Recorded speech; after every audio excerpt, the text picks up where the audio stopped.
How to use Afterpay on Temu. Hello everyone, I am Bishaka and welcome to our channel.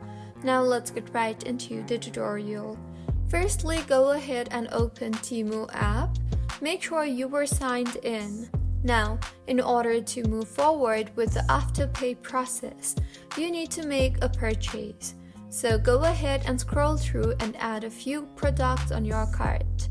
Once you have added products on your cart, tap on your cart and further tap on the checkout button you see there. Go ahead and fill in the shipping address and other required details and move towards the payment methods tab. In here, scroll down and select the Afterpay radio button. This is the Buy Now Pay Later service that allows you to split your payment into 4 interest-free installments. Go ahead and set up your Afterpay account with Temu and follow the on-screen instructions to use Afterpay. So, this is how you can use Afterpay on Temu.